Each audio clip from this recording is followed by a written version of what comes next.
I have some explaining to do. Yeah, a lot is going on. Right now, I am in my parents' house in Michigan. I will explain why and how this all happened and why I'm here right now and what happened in California and why I'm not in California anymore and why I moved to California in the first place. So let's go back to where everything started. So a week after graduation, I was like, you know what? I mean, at the time, I hated it here. I honestly hated all my friends. I hated how I was just stuck in high school. I was so ready to get out. It wasn't my place at the time. I just wanted to get out of Michigan. I just wanted to get away from everyone, and I wanted to get away from everything and start over again. And I feel like that's one of the reasons that I left, and that's one of the main reasons I left. At the same time, it's my dream to go to California. It's my dream to be out there, to create videos, to create content for you guys on YouTube and all this kind of stuff. And I thought I was gonna have time to vlog every day. And I started it for like 5 days, and then I just quit because I don't know, it got a little overwhelming, and a lot of stuff started happening. I had to get a job to support everything. I need to pay for my gas. I need to start paying for insurance and everything, and on my car, and it got expensive. Everything got expensive. I mean, even though my parents helped me with rent, I was super fortunate. I thank my parents every day for the opportunity they gave me. They found a place for me on Pacific Coast Highway, which is the highway or the road that goes right along the coast in California. And I lived right across from Sunset Beach, like right down the street from Huntington Beach. So I am very fortunate to have had that place for a little bit. I shared a room with Jacoby Bruton. He's a sweet comedian. Jacoby, if you're watching this, I miss you, bro. Hope you're doing well out there. So I moved down there, and I drove down there. I drove 36 hours. I stopped at my friend Jonah's house. That's where I made that Colorado video for a night, and had a lot of fun with him. And then continued my drive down to Huntington Beach. So on the way down there, this is how everything started. This is how I got into the car scene, how I got into everything. So on the freeway down there, I was about 45 minutes out of my place, and I saw this blue Subaru that was on the highway, and he had super loud exhaust. I was like playing around with him on the highway, going like races back and forth and everything, and then we both got off at the same exit, and then I was like, yo, I just came from Michigan. He's like, oh, yo, that's what's up. And then like we exchanged numbers and everything, and then he texted me later that day, and he was like, yo, let's kick it, let's hang out. And then I was like, all right, sounds good. And he's like, all right, let's go get food. So we met in this parking garage, and then he took me to TK Burger in downtown Huntington Beach with my now friend Jeremy. Had lunch, or actually it was kind of dinner later in the day, but I mean, and then Jeremy introduced me to car meets and the car scene down here, which was incredible. I could not be more thankful for that event to have happened, to meet my friend Cameron on the freeway, and that's what started everything down in California.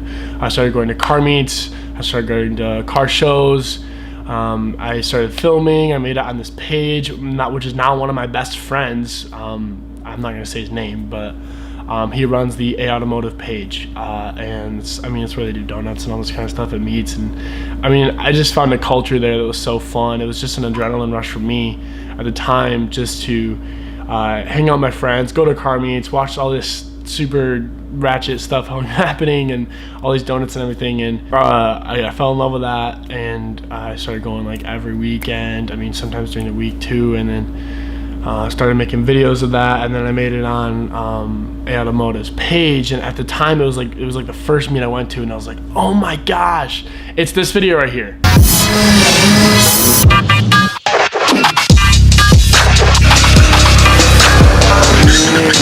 So that video made it on the A Automotive page at the time. I had no idea who ran it. I was like, oh my goodness, I made it on the A Automotive page. I was like, what? So I was like freaking out. I was like, oh my goodness. And then I was like, I'm gonna go big, I'm gonna get famous. And like slowly it was just like, oh, you know what, I'm not actually gaining as much as I thought, followers wise and the likes wise on Instagram. So I found out that it wasn't all about that. I mean, it wasn't all about the followers and about the likes and everything, because you don't make money on that. But I wanted to start YouTube. So I was interested in vlogging for a little bit, so I started vlogging for like 5 days when my girlfriend at the time, Kaylee, came down for a week. That's where I started vlogging, and then I went to one of the automotive meets, and I met one of my closest friends, Keywan Bates Jr., who plays for the Raiders. Key, if you're watching this, dude, good luck at training camp. He's in Oakland right now. Actually, not in training camp. He's actually trying to make the roster right now because his grandmother died and all that. So I met Key at one of the automotive meets, and at the time he was with his little brother, like blood brother, Ao Makoma. Ao Makoma was one of my best friends as well. And then Ao introduced me to Hollywood and what everything is about in Hollywood. He introduced me to some crazy people that I never knew was like I was gonna meet. Like I met the daughter of like Pat Benatar. So Pat Benatar is the one that sings "Hit Me With Your Best Shot." So I was like, whoa, like all these famous people and like all these famous Instagram people. Whatever. It was just a shock for me at the time. Like I met so many cool people and quickly started to realize that wasn't my place. Hollywood and all this. I mean, not fake, but like I like to create beautiful, true content for whatever I make. I try to tell a story through video. I don't try to get laughs. I mean, it's good to get laughs sometimes. But anyways, that's all California. That's everything. I met Gio, Ao, Key, Mason, my best friend now. Mason, I miss you, dude. Can't wait for you to come to Michigan. That was California. And then, so all that happened, and then I moved, so I was supposed to move home out in August, so middle of August, so like August 16, I think was the day. So I was like, okay, I want to come out to California. I want to come back. I want to find a place of my own and come back. So the plan was to stay with my friend Mason. My friend Mason had a room for me in his house. I was planning on staying there. So I drove back to Michigan.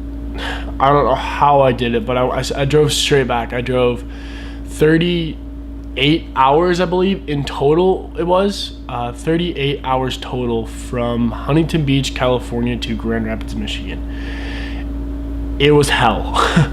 It was not fun. It was boring. It was, I mean, through Utah and stuff, it was like the mountains are beautiful and everything, but sorry to bore you with the story. I'm just trying to give you guys a timeline and what happened when and everything. So I went back to Michigan for a little bit to visit friends and family, to get a couple of videos done here. So I did that, and I saw a bunch of people, and it was nice to come home for a little bit. Everyone was actually more loving and accepting than I thought. But I did get TP'd the first day I got back. That was pretty cool. I don't really care about that.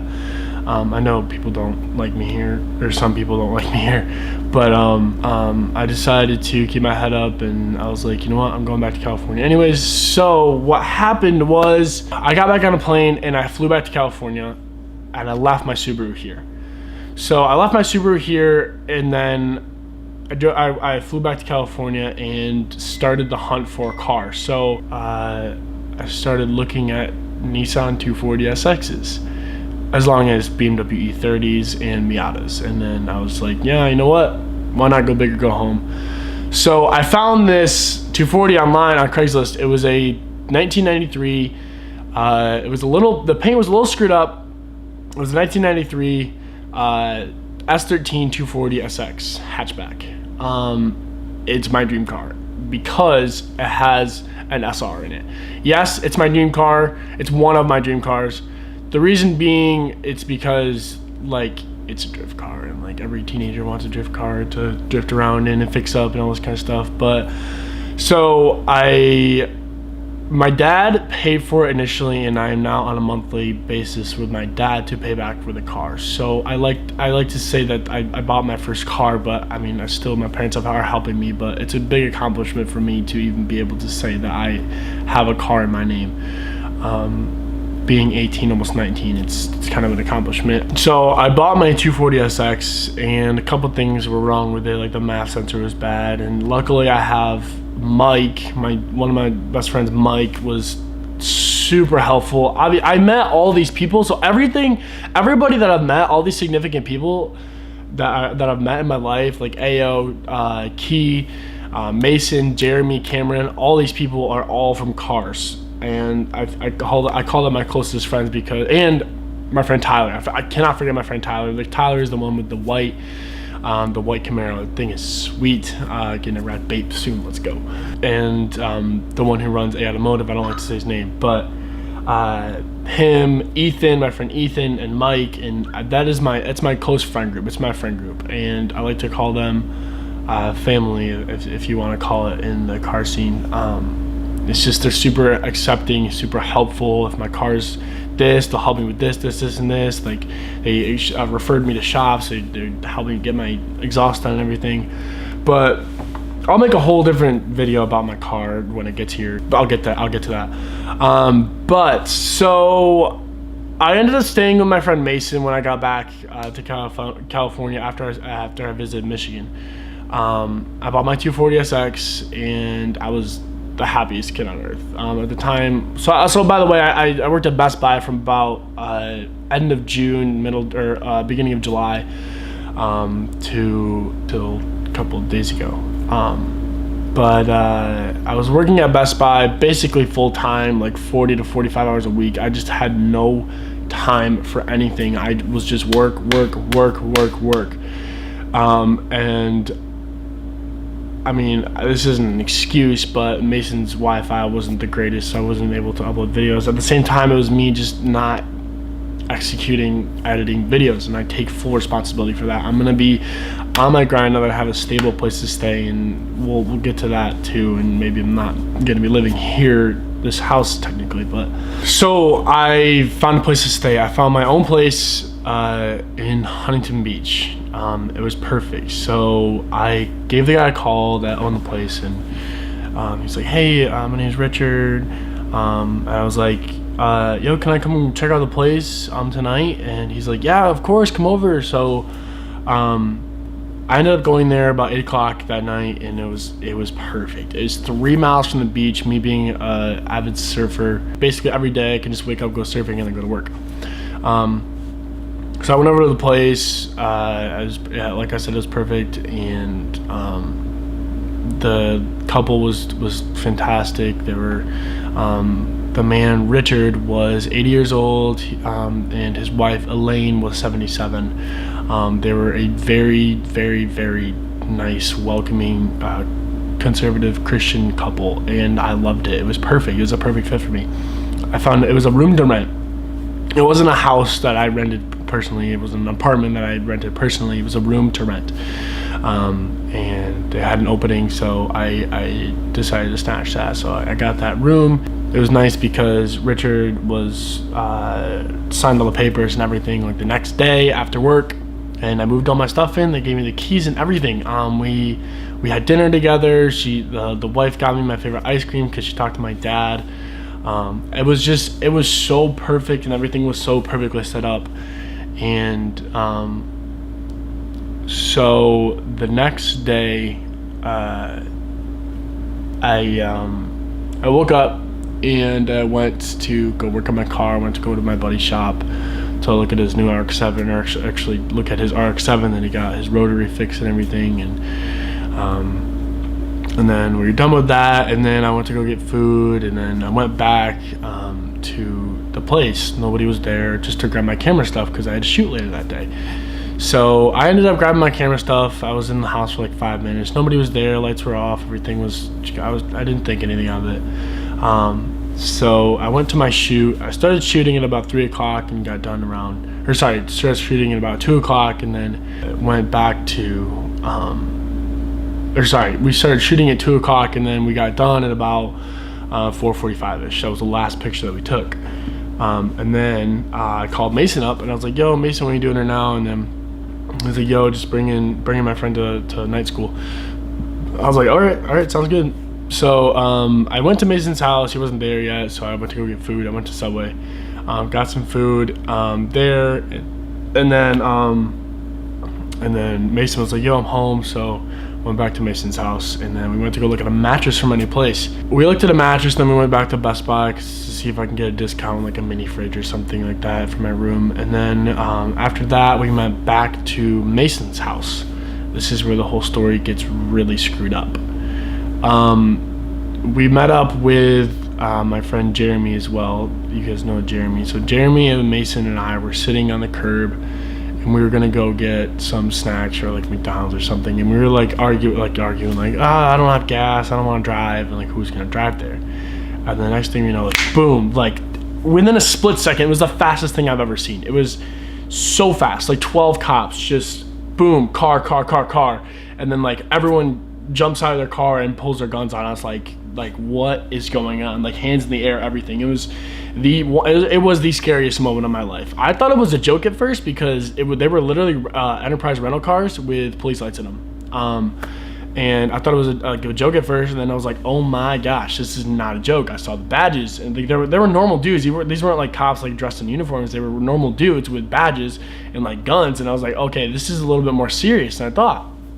I mean, we do some pretty stupid stuff. Like we do car meets, which is super illegal. So I thought it was that at first, and I was like, okay, this is not a joke.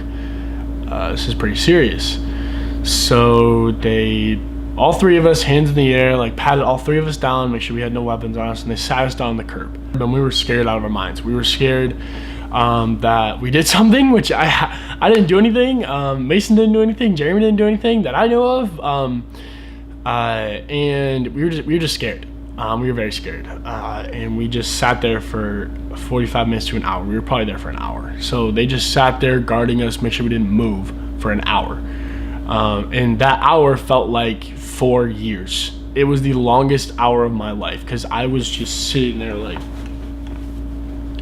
I don't know what I did. I don't know what I did wrong. I'm clueless.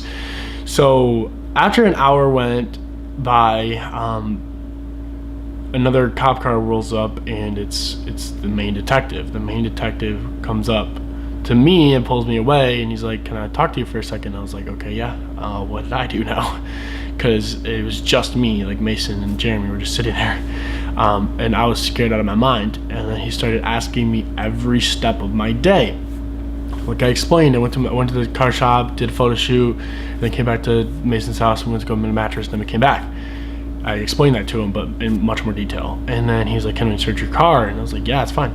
So they searched my car, everything. So they pulled my camera out, and they looked at the exact times that I took my pictures, which was my biggest alibi. I'll explain that. Searched my car, searched my camera, took a DNA swab of my mouth. Like, I was like, no, this is pretty freaking serious. This is not a joke.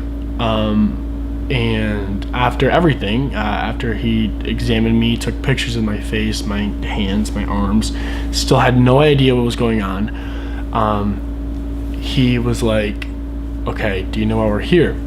I was like, no, I don't. And he's like, we're investigating a homicide. So I was like, okay. And he's like, Rich, the man you were living with, was murdered and beat to death today. And my heart sank. And yeah, it was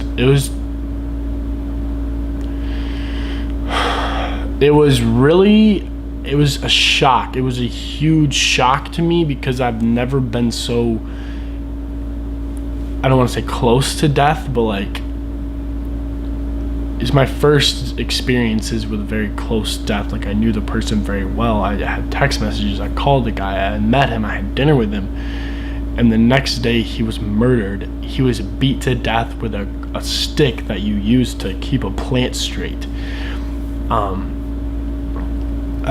It was pretty scary. I will insert a clip of the news report here. The search is on in Orange County for whoever beat a man to death on his front lawn. Well, he was found on the ground in the 7800 block of Ellis Street in a quiet Huntington Beach neighborhood. CBS 2 Orange County reporter Michelle Geely is there live. Michelle, you spoke with neighbors?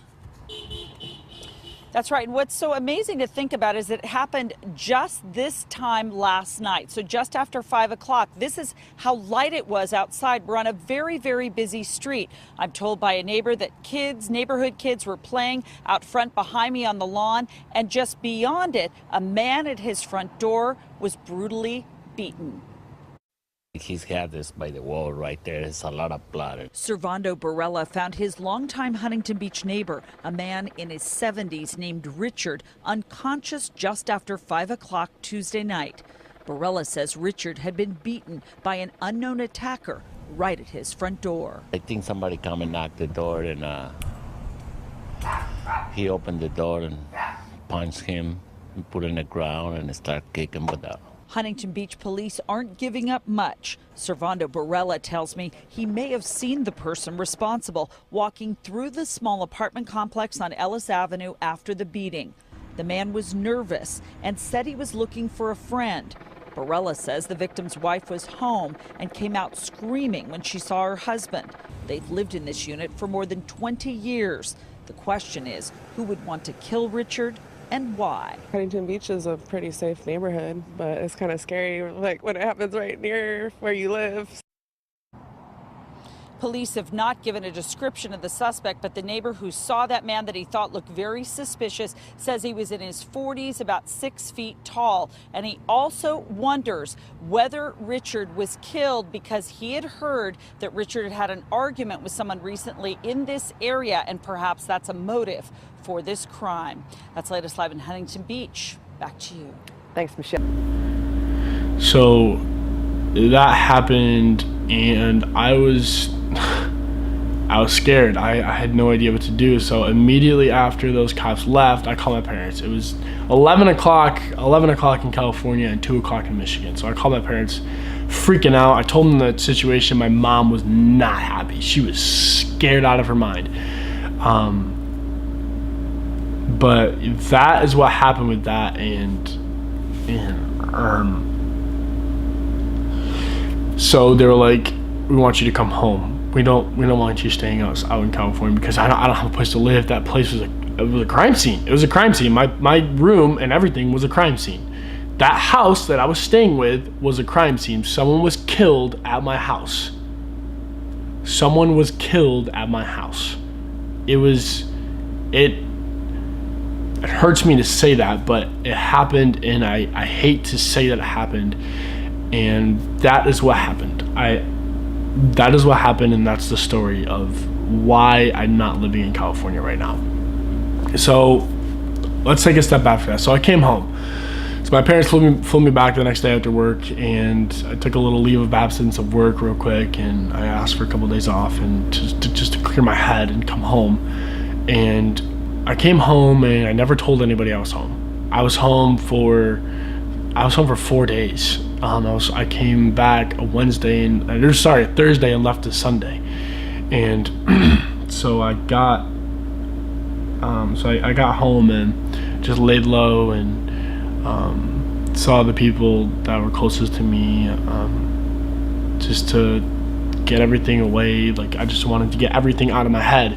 Like, this is a pretty traumatic situation for me, so I just wanted to get rid of it in my head.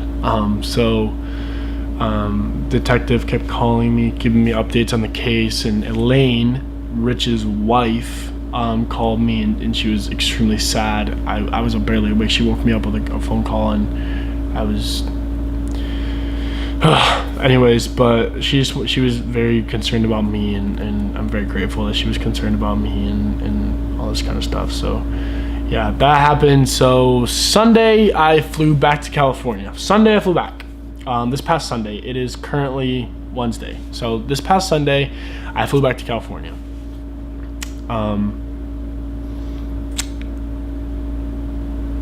It wasn't the same. California was not the same. I didn't feel comfortable there.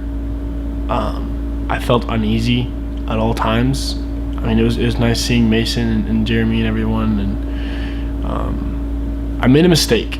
I made a mistake because my head wasn't in the right place. I had work that day, and I called out. I called out of work to go hang out with Key, because Key was back from Chicago. I was like, you know what, I just don't want to go to work. I don't want to do anything. I just want to go hang out with my friends, and I just don't want to think about anything. I just want to go have fun. So I was very deceitful with my dad. My dad flew back with me. My dad flew back with me on Sunday. So my dad came with me, and I just wanted to get away from everything. I want to get away from everything. So I was like, you know what, let's just go to LA and hang out with Key. So I was like, Mason, Jeremy, just come get me from work real quick, and we'll go to LA. So that's what we did. They picked me up, and then we went to LA to meet up with Key. So we met up with Key, and then, I mean, it was fun, the 15-20 minutes we had with Key. And then my dad found out that I called into work because he went into work to give me lunch. And then, yeah, so that happened. I'm gonna own up to it. I'm not gonna keep anything from you guys because it's not cool. What I did, it wasn't cool. So I made a mistake, and my dad brought up to me the option to come back to Michigan, and he was pretty pissed at me at the time. So at a little bit, he was just like, "You're coming home because he was pissed." But at the same time, he was like, "We want you home. You don't seem like you want to even be here. You don't really feel." I personally didn't feel comfortable being in California. It was just not the right place for me at the time. So I was like, you know what? So I packed up all my stuff and I left that night. So Sunday night. So I got in Sunday morning and I left Sunday night. And I got here on Monday morning. So plans for Michigan. Got back Sunday night, and my dad immediately put me to work. We went straight from the airport after not sleeping at all on the plane, straight from the airport to my dad's office. My dad told me to grab my laptop, look at options for community college, go to GRCC, take a couple classes, to get my car shipped back. So my car is being shipped back to Michigan.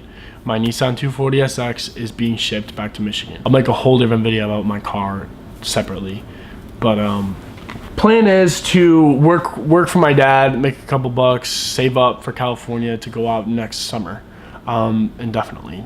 Till then, I'm looking at getting a place with my friend Noah and his older brother. Noah is the one that has this car. So we're gonna have a car guy house. It's gonna be sweet. It's gonna be fun if it works out.